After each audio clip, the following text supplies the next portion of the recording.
What's going on with Bama on the defensive side of the ball that's different this year? I'm going to tell you a story. You got time? You go. You got it, man. All right. This was a year ago in the summer, Louisiana Lion Camp. Was started up by three LSU coaches 30 years ago. And Pete Jenkins is still involved. Coach Don Rodrigue also involved now with it out in Thibodeau. And I'm sitting down with Pete, and he said, listen, he said, I heard y'all coverage for the draft, and he was complimentary and stuff. But he said, listen, I got something. He said, need to do a little bit of homework on for me. But he said, I had to talk with Coach Saban because, you know, Pete Jenkins does work with numerous teams in the offseason and during the spring and fall, and Alabama's one of them, along with Georgia and Kentucky and USC and a host of others. And he said, I start to see the iceberg starting to melt at Alabama. And he said, you know, the false narrative is, he said, got a lot of lazy people that want to say, every year Nick Saban loses 5 or 6 coaches. He said, that's not true. He said, go back to 2017. He said, how many coaches on that 2017, you know, come out for the draft, really 2016? He said, you know, there was only 3 new coaches on that team. None of them on defense. They all returned. He said, you know, they had 3 new coaches on offense. And he said, I don't know if you want to call Loxley a new coach. He was an analyst. They just promoted.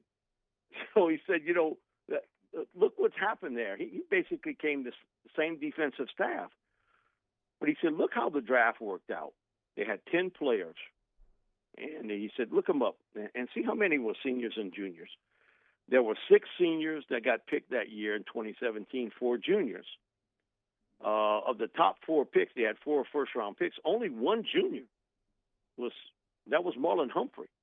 Jonathan Allen, O.J. Howard, Reuben Foster, all seniors. So, because look at 2018. It says, look the difference. It says, count them for me. Okay? They had 12 players picked. Okay? 7 were seniors, 5 juniors. 4 first-round picks.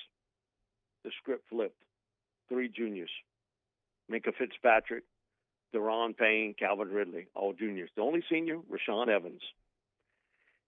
6 new coaches on the staff. And Pete said, man, when I went in there, I had to introduce myself to these defensive coaches. I didn't know who they were. He said, you know, I told Nick, this isn't sustainable. And at that time, somebody came over to talk to me about doing a book on sports and genetics. And he stopped him halfway through the conversation. And he says, you know what's the book you should write? How Nick Saban, for all those years, were able to keep juniors on that team and not come out early. But he said, the genie's out of the bottle now. So I'm just telling you, genie's out of the bottle. And he said, we're in a different world. These coaches, they go here and there. It's a revolving door. They're recruiters more than coaches. And they're looking to put something on their resume. I worked at Alabama under Saban. I got to the SEC championship game, got to the Final Four national championship. He said, that's what they're looking for today. But he said, look how it's changed. So this year when I got there, he was laughing. He said, well, give me the numbers, kid. 10 players picked in the 2019 draft. 4 seniors, 6 juniors. In the top 4 picks, Quinnen Williams, redshirt sophomore. Jonah Williams, junior. Josh Jacobs, junior. 3 first-round picks, all juniors.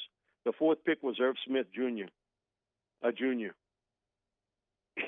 7 new coaches on the team. So he told me, he said, Mike, can't everybody see the iceberg is finally melting? And he said, I've told this to Nick, this isn't sustainable. There is a reality check here that you are not going to be able to put the genie back in the bottle. And he said, lazy reporters that want to write that you losing 8 or 10 guys every year early to the draft and you losing 6 or 7 coaches weren't correct until 2 years ago. He said, now it's correct. So he said, you know, they can beat their chest about it. They were partially right. But he said, look at what's happened. And look now, can Georgia and LSU create up the gap? It was something Ed had told me one day after he got the job, he said, listen, This is pre-tour. He said, we need to get a signature quarterback. We get one, we'll get the rest. The rest will follow. He said it happened at SC.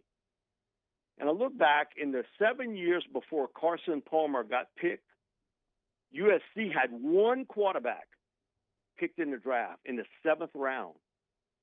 And actually the Packers turned him from a quarterback to a safety. So, but look what happened after Palmer. They got Matt Castle, Matt Leinart, John David Booty, Mark Sanchez.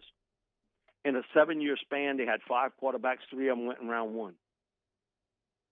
So you're starting to see what Pete said 2 years ago actually happened in front of your very eyes.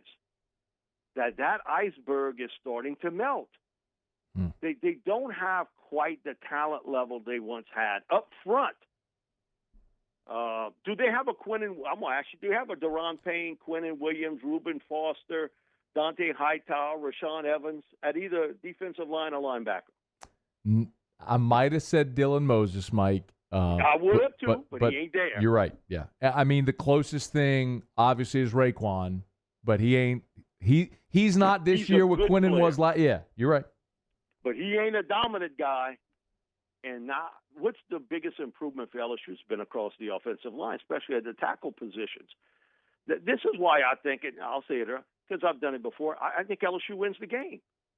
They match up better up front.